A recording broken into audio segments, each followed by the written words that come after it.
Wah, nagabay taki. Ang dahang pinitan. Puchinan eh. Ang dahang pinitan. Julius.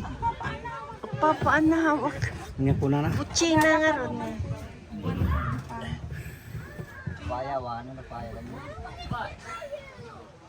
Here's their pineapple.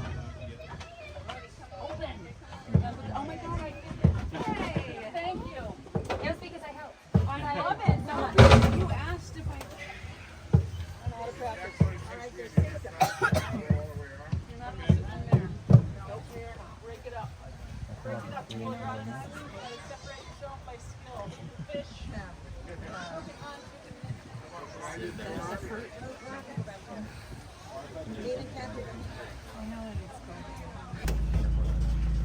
Alright, let's try this one more time. Whenever someone says aloha mai kako, the appropriate response would be a nice big aloha. Alright, so let's try it one more time. Aloha mai kako. Aloha! Alright, my name is Oevi, pronounced just like the letters O, E, and V. And I'm going to be your tour guide for today. Now before we officially get started, I do want to go over just a couple things. I just want to make sure that everyone has their seatbelts on. I'm just kidding, there are no seatbelts on the tram. Less coffee, it's very important for everyone to remain seated while the tram is in motion.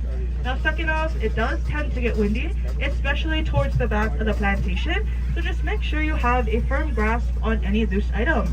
But now that we covered these things, we can go ahead and get started. If we look on over to the right hand side, we have one of the few pineapple patches that we have here on the plantation. In Hawaiian, they are known as hala kahiki. Now it is actually very easy to grow your own. All you have to do is twist off that green leafy part known as the crown. You want to soak that in water for about a week or so, and then you should start to see some roots forming. And then once you see the roots, you can go ahead and plant it. Now it does take about 2 to 3 months before it starts sprouting, and then 2 to 3 years before you are ready for your first harvest. Now pineapples are generational fruits, so the first generation of pineapples are going to be the only normal sized ones produced, and then the generations to follow are going to be smaller but more sweet. We like to call those sugar babies. Now they actually sell them in your local grocery stores, labeled under diced pineapples in a can. As we go around the bend, they're a little bit easier to see. They kind of just look like mini pine cones sprouting out from the top of the plant. Alright, but now on either side of us, we're going to have these palm trees. Now these are Manila palms, or here in Hawaii, we like to call them Christmas palms. They don't have these seed clusters. They're going to start off as a green color, and then as they mature, they turn to a beautiful scarlet red. Now these seeds, however, are not edible. But if you were to grab a red one and squeeze it, a liquid would come out. Now this liquid has some anesthetic properties in it, so after about 10 minutes of contact, you'll start to feel like that numbing or tingling sensation. Now these trees are native to the Philippines. They used to use that liquid as a mouthwash to help Yes, that's right. You're right. These can also be collected, sanded, and polished in order to create forms of jewelry. Yes. Then on the right hand side, we got a few of our papaya trees, or kumala'au mikana in Hawaiian. Now these are strawberry papayas, or also known as sunrise papayas. It gets this name because of like that red, pinkish color of the inside. Now they take about 7 to 11 months before they're mature enough to start producing, and can grow to be about 33 feet tall. And a little fun fact about papaya trees is that the trunks of them are actually hollow, so sometimes if they get some pretty strong winds, they'll just knock the tops right up of the trees. Then on our left, we're going to have this field over here. We got a few of our cattle hanging out, along with a few of our goats. Now we have Blitzy, the first goat we ever had. She's all the way to the left. She showed up right before the pandemic hit and just hasn't left since. And a little fun fact about her is that she knows her name, so sometimes when you call out to her, she'll look at you. And then Penelope and Piper, they were found a few months ago. They were prancing around our farm, eating all of our plants. Decided to put them in there with Blitzy, so she can have like her own little family. Then a little further up, we have our cattle back there. Now those are Texas Longhorns. Now one good look at the horns, and you can guess why they are named that. They were actually the first hoofed animals to arrive on the islands. They were a gift to the king at the time, known as Kamehameha Nui, or Kamehameha the First. Now he loved these cattle so much, he put a ban on them for 50 years, prevented them from being hunted and or killed. Although at times they did become quite difficult to manage, so they went over to California, met with some pañolos or cowboys over there, to learn how to work and tame them better. That was kind of the beginning of the ranch culture here in Hawaii. And we actually got two baby calves there. The one to the right, his name is Major, and the one to the left, he's hiding behind his mom over there, but that is Hino.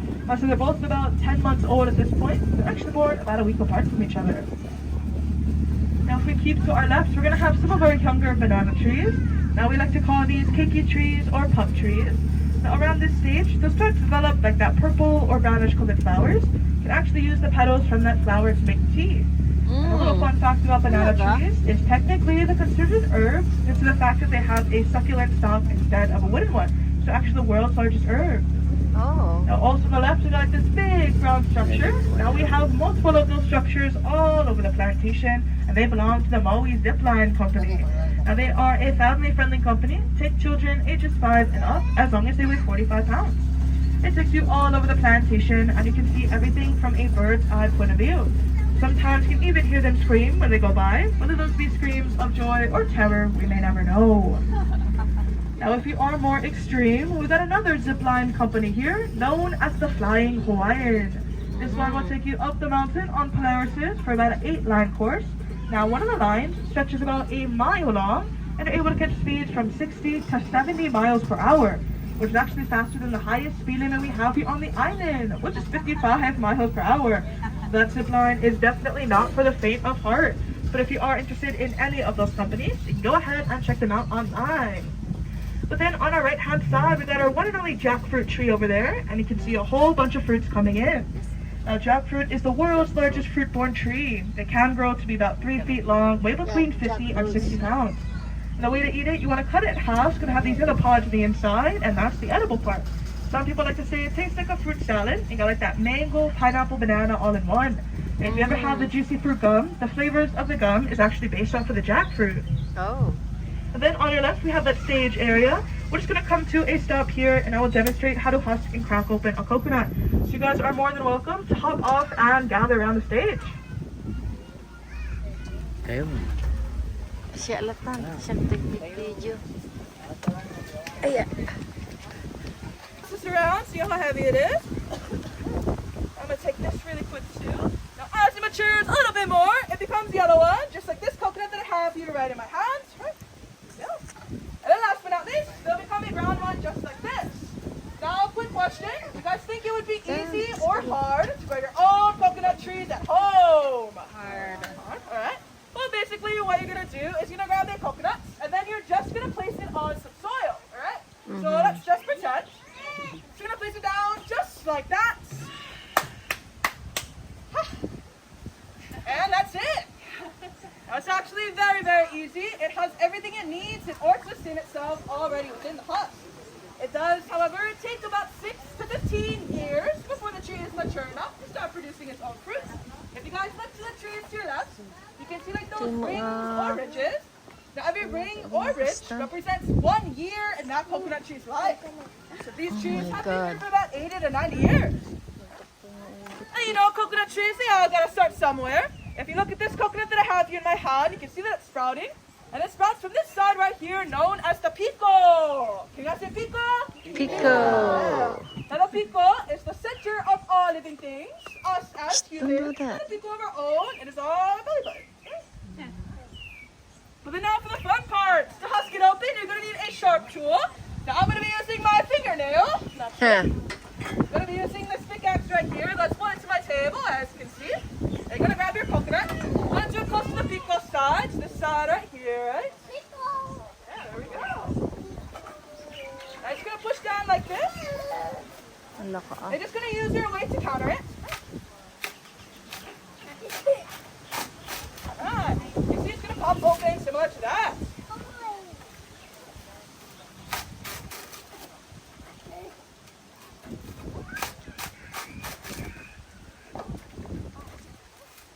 And now this is what the inside of the husk looks like. Now you guys can pass this around. Feel it? Go for it. Yeah, you guys can take this one right over here as well. And right in the middle. Alright. Now the Hawaiians would strip those fibers, twist it, and braid it to create a rope. Now they used to use this rope to help patch up hales or houses. So that's similar to the ones you guys is right. And they also used to use the rope to help secure any tools they needed on their voyages, and it was strong enough to hold its strength even while wet. Now you can use it as a perfectly good mulch, just like this. It holds lots of moisture.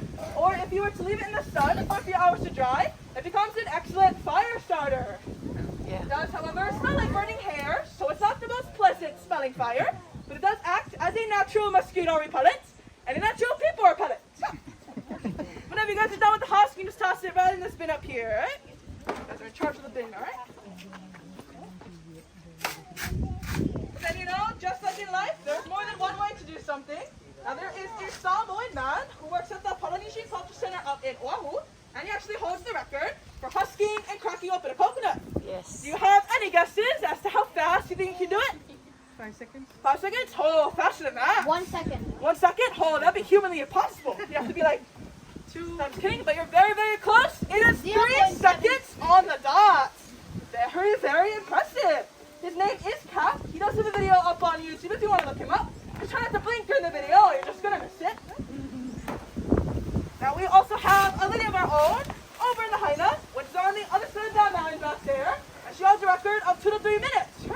Ooh. Now I know it's nowhere near 3 seconds, but what makes her very impressive is her technique. Do you have any guesses as to what you think she used? That's a good one. Any other ones? Her feet?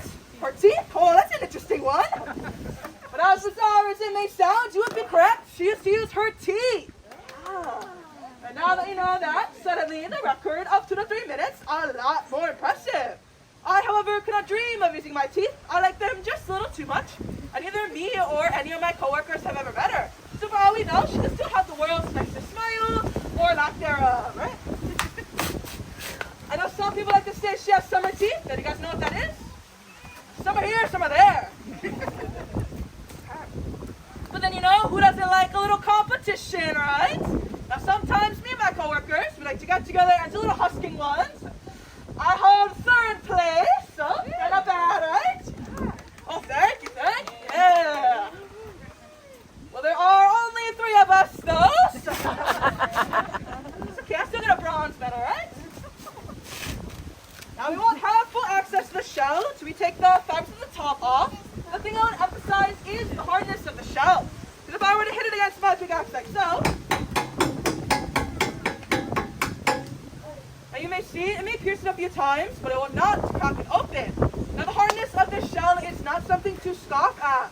And so we have this net above you to catch any coconuts that fall. So if you're standing under, you should be fine. Now it's here, that's just there for shade, right? Guys, look to the trees to your left, and then look all the way up. You can see that there are no fruits on them. Well, that is because there is a law here in Hawaii that states coconut trees that exceed a certain height need to be trimmed of their fruits each month. As coconuts can weigh up to 20 pounds, falling from about 60 to 80 feet. I would assume it's not a very pleasant experience if they were to fall on you or any of their belongings. So if you are out and about and happen to see a coconut tree for the fruits, just be very careful when walking under it. As coconuts are self-harvesting, so they can fall at any second. And a little fun fact for you is a lot more people go to the ER for coconuts to head than shark attacks. But now, have any of you seen the movie Moana? Right, then you guys know who Maui is, right? The guy with the hook. Now he's kind of like a Polynesian Hercules, so to say. Now he does not only exist within Hawaiian mythology, but all Polynesian cultures, such as Tongan and Samoan. Now there's actually a little folk tale of the origin of the coconut. And basically the story goes, one day Hina, who is Maui's mom, was walking along the beach when a puhi, or eel, kidnapped her and took her away. Now when Maui heard about this, he was furious. He gripped his spear, he marched out to that puhi, and he confronted it. Which they then battled for 7 days, 7 nights, into which Maui was victorious. He then rescued his mother, and then brought her back to the island, safe and sound. He did, however, think the puhi was a worthy adversary, so as a sign of respect, he decided to give him a proper burial. And then a few days later, spread the very first coconut tree on top of that puhi's grave. And then every time he got husked open a brown-shelled coconut, you can see the face of that puhi looking right at you. Now, some people like to say it looks like a seal, a puffer fish, a bowling ball. Now, you may have seen these types of coconuts in your grocery stores. If you want to try and grow a coconut tree with just this, you will not succeed. It will just dry up, rot, and die. It needs the husk in order to protect it from the elements. Whenever we got it like this, we can go ahead and drain it of its water.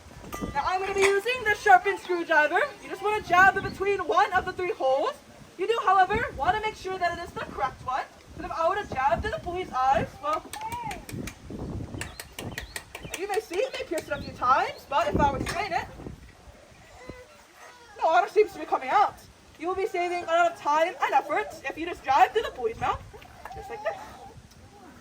So when I move it around, dislodge the material inside to make it easier for you to drain. And once you flip it over, the water should come out just like this, right? Yeah, woo! Now I'm sure you all have heard about coconut water. It's like a natural Gatorade, full of electrolytes, very, very hydrating. Are you going to sell that right now? Let me talk about the water a little bit, and then I'll let you decide if you want to drink it, all right?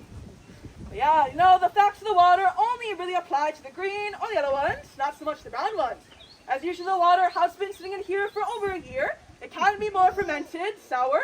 Sometimes acts more as a laxative than anything. So if you're too much sips of this, then you could be running to the bathroom.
Brown.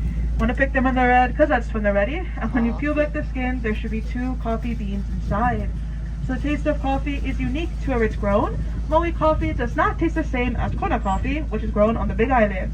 Now these trees can live over 100 years old and can actually grow to be about 30 feet tall. And a little fun fact about your coffee is the lighter the roast, the more caffeine it has, and the darker the roast, the less caffeine it has. And as we continue down this road over here on our left-hand side, we're going to have some of our plumeria trees, or Puamelia in Hawaiian. Now these trees are endemic to Mexico, Caribbean, along with South America. Was introduced to the islands in the 1860s. Now everyone has fallen in love with it, so they planted it all over the island, and they come in several different colors. There is white, pink, yellow, red, and more. Now they quickly became one of the most common flowers used for lei making and can also signify one's relationship status. For example, if someone was wearing a flower on their left ear, that means that they were taken. Oh, and if someone was wearing a flower on their right ear, that means that they were single and many domingo. Okay. And you can't update your Facebook status. Gotta look for the flowers in the ears. But then on the right hand side, we have another of our pineapple patches. And that one you can see a whole bunch of them coming in. As you know, they're going to sprout out from the top of the plants. Each one will produce about 2 to 3 generations. And contrary to popular belief, pineapples are actually not native to Hawaii, but native to South America. The next time you're eating a Hawaiian pizza, just know that the pies may not be as close as you once thought. And over on the right hand side, you get a lovely view of the Cafe au Lait in the Mill House. Now I definitely recommend walking around that area. They incorporated a lot of the old sugarcane stuff into the architecture. It's very beautiful, tells a lot of history, so definitely recommend checking that out. You can also kind of see Haleakala over there, one of the volcanoes we have here on the island. Aloe vera. Now Maui actually gets the Valley Island name because we're between 2 volcanoes. We got Haleakala to our right, which is dormant, then Mauna Kahalawai to our left, which is extinct. When it last erupted, it collapsed under its own weight, so now it sits at barely 6,000 feet tall. The highest point of it is known as Pu'ukukui. It's actually the 9th wettest spot in the entire world and collects about 400 inches of rainfall every year. Now, Mauna Kahalawai translates to Mountain of the Meeting Waters, and it gets this name because that's where our 4 major rivers meet. There was the Waihe'e one, which is furthest from us, Wai'ehu, Wailuku, and then Waikapu, which is closest to us. And the Waikapu stream is actually where we get our water for our irrigation system. Then over on the right hand side, we've got a whole bunch more of our banana trees, or mai'a in Hawaiian. Now these are Brazilian dwarf bananas, or commonly known as apple bananas. Although they are not a mix between the two fruits, it gets this name because like that sweet tart-like flavor similar to an apple. And when you see like those purple or brownish colored flowers, every time a petal falls from them, a new hand or row of bananas will grow.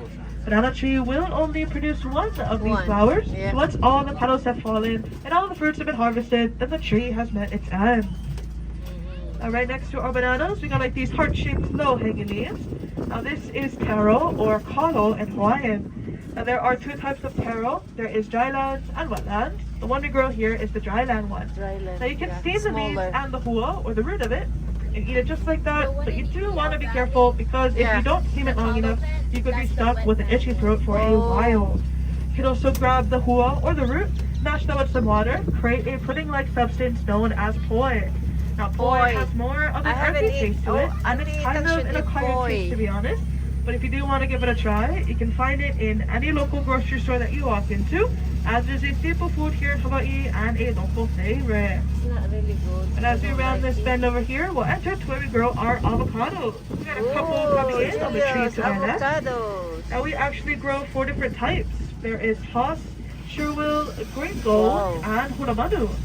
And if you happen to get some sunburn and for some reason had a ripe avocado with you, you can scrape out the meat and mash it to create a sort of paste, and you can apply that to the sunburn, help alleviate the pain. Now, avocados take about 4 to 6 years before they're mature enough to start producing, and will produce for about 25 years.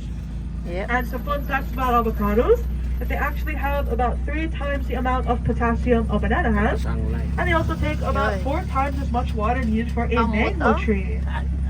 And speaking of mangoes, now we are entering our mango orchard. In Hawaiian, they are known as manako. Now typically they will only have 1 harvesting season a year, but due to the tropical weather here in Hawaii, we're able to do 2. We have our soft lawn season in the spring, and then we have our bigger season in the summer. Usually around August, I want to say, is the prime time for mangoes. And the type that we grow here are known as Hayden mangoes. They are a local favorite because they're more meatier and less stringy. They take about 5 years before they're mature enough to start producing, and can actually grow to be about 50 feet tall and 30 feet wide. So a lot of people recommend pruning your mango trees if you were to ever grow one yourself. And that's the plan to make Hawaii such a big mixing bowl.